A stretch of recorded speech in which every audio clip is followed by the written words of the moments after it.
beloved, Boss Mike, Cervera.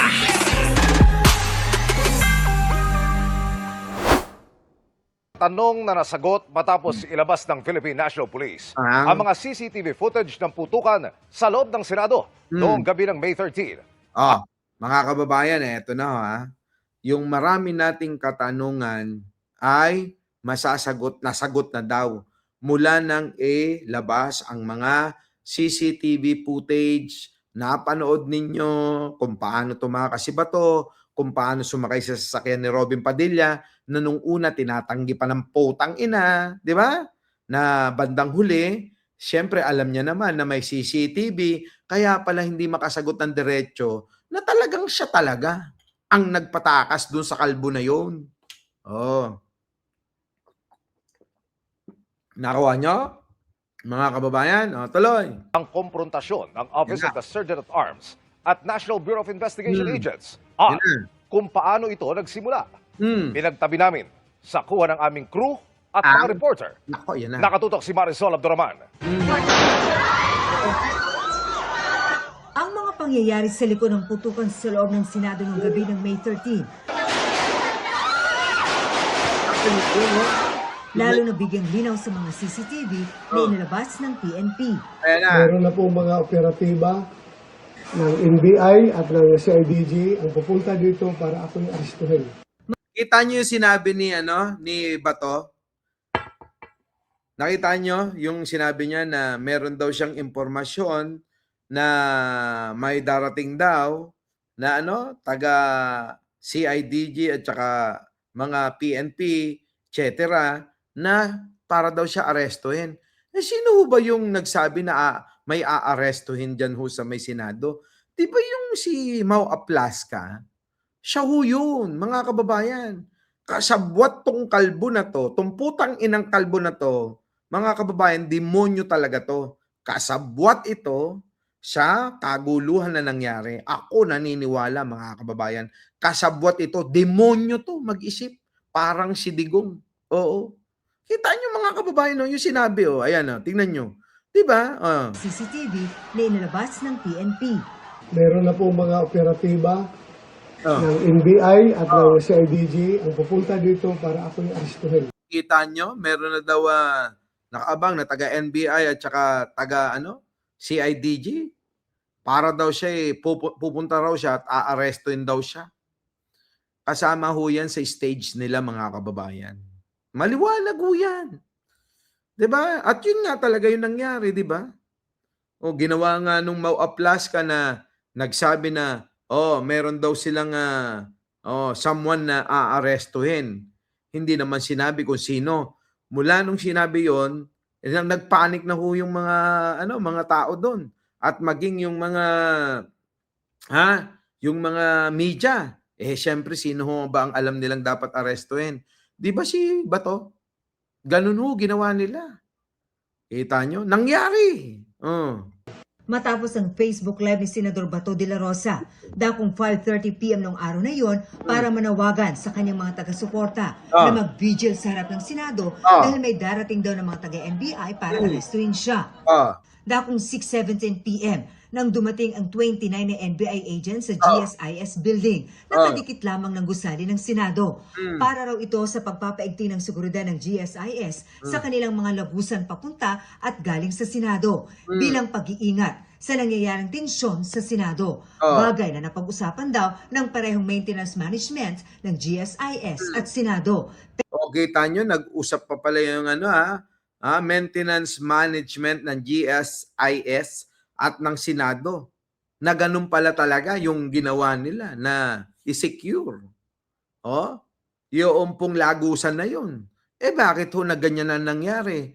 Alam niyo yung mga kababayan, di ba? Tuloy. Pero ang kanilang pagdating, tumuon sa oras na lumabas ang balita na hindi naglabas ang Korte Suprema ng hinihingi noong temporary restraining order ni De La Rosa laban sa pag-aresto sa kanya. Kita nyo, mula nang hindi ho binigyan si Bato de la Rosa ng TRO, ayun na ho ang ginawa, mga kababayan. Nagpanik na si Bato, eto na yun.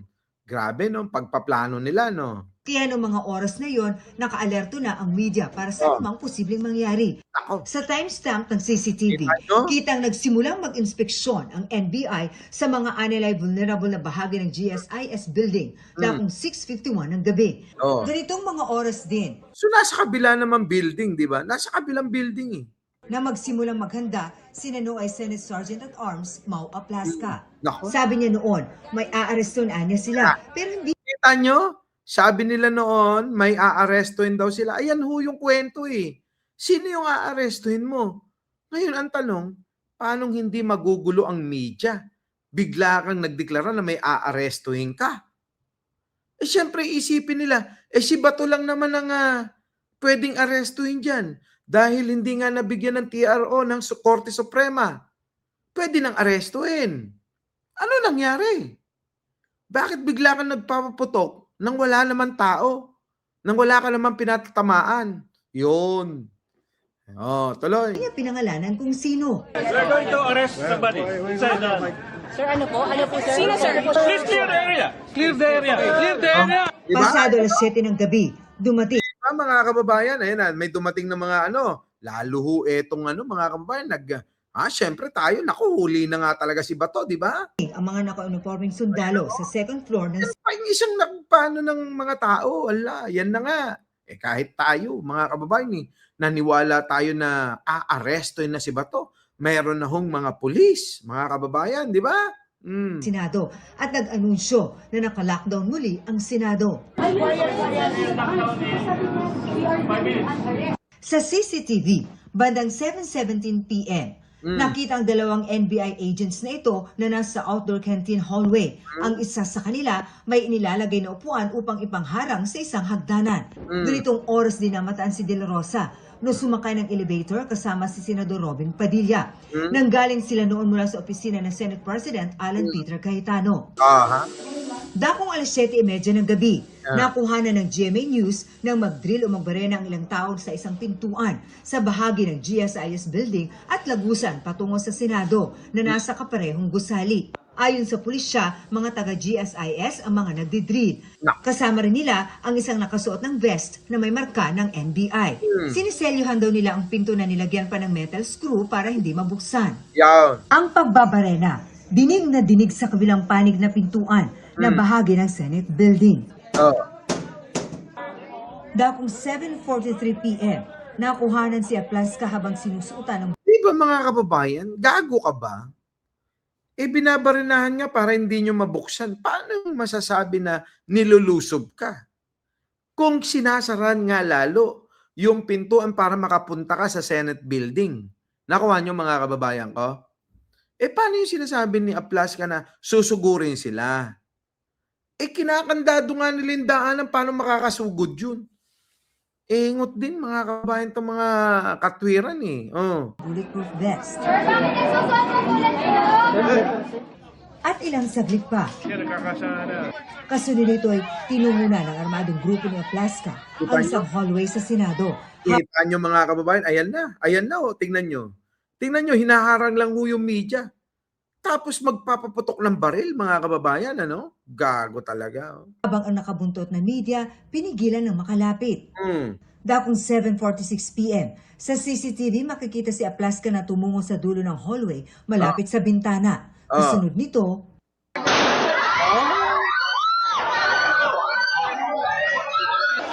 Ang ginago nila. Ginago talaga mga kababayan. Gagong-gago sila mga kababayan ko. Ginago nila. Ginago nila mga Pilipino. Ginago. Ako, ewan ko. Nagtakbo kami na bigla. Nagkaroon ng sunod-sunod na pagkakot. Tatakbuhan kami dahil malakas sa mga putok. Sabi pa nga natin dyan, putang ina, nanlaban na yata si Bato. Buti naman, di ba? Yun nga yung sinasabi na, nako, nanlaban na yata si Bato. Ayan, mga kababayan, ayos na. Di ba? Patay na, wala nang problema. Putang ina, pinatakas pala. Kasama pala yon sa plano nila, yung paggagawa-gawa nila ng mga ganyang eksena. ang pinaputukan ng grupo ni Aplaska, ang NBI agent na nakita sa labas ng bintana sa outdoor canteen hallway. according to testimony of General Aplaska himself, he opened the door and he asked, "Sino ka?" The agent identified himself as NBI. Shortly thereafter, he fired 3 shots towards the to the vicinity of the NBI agent. Kita sa CCTV ang paglabas ng usok mula sa bintana matapos magpaputok si Aplaska at ang pag-atras ng agent. Makikita rin na may kumislap sa lugar kung saan nagkubli ang agent na magpaputok ang NBI agent. Tinawag ito ng PNP na cover fire. At this point, the Cover fire yon, mga kababayan. Ang tawag doon, mga kababayan, para yung bang alam nila na meron din baril yung pinapaputukan nila. officer in charge instructed the agents do not engage. Makikita sa CCTV na napaatras dito ang usa at team. Ilang saglit pa, mamamatay ang ilaw. Sabi ni Remulla, makikita na patuloy ang pagpapaputok ng usa at team base sa pabugso-bugsong liwanag sa kanilang panig. Maya-maya'y lumayo na si Aplaska at nagkubli sa panig ng mga Marines. Inasinta rin ni Aplaska ang pintuan para muling magpaputok, pero ilang beses na nag-jam ang kanyang baril. Inayos ito ng kanyang aide at muling nagpaputok si Aplaska. Mind you, there was nobody there. There's nobody there. Bakit ka nagpaputok, Aplaska? Nako po, di ba Maria Inoue? There was no shots being fired at them. Ang komprontasyon ng usa at team at NBI Baka nga may nakikita si Aplaska na siya lang ang nakakakita. Ngayon, paano na ito? Yan yung totoo, mga kababayan eh. Kaya etong pagdrama-drama nila Cayetano, ako naniniwala, maniwala kayo sa akin, si Aplaska, ulitin ko lang mga kababayan, si Aplaska ang siyang madidiin dito, mga kababayan ko. Kawawa namang Aplaska to. Nako, kayo ano masasabi niyo diyan, mga kababayan ko? Dahil ho, mga kababayan, dahil ho diyan, eto na. Pasok na natin to. Pasok.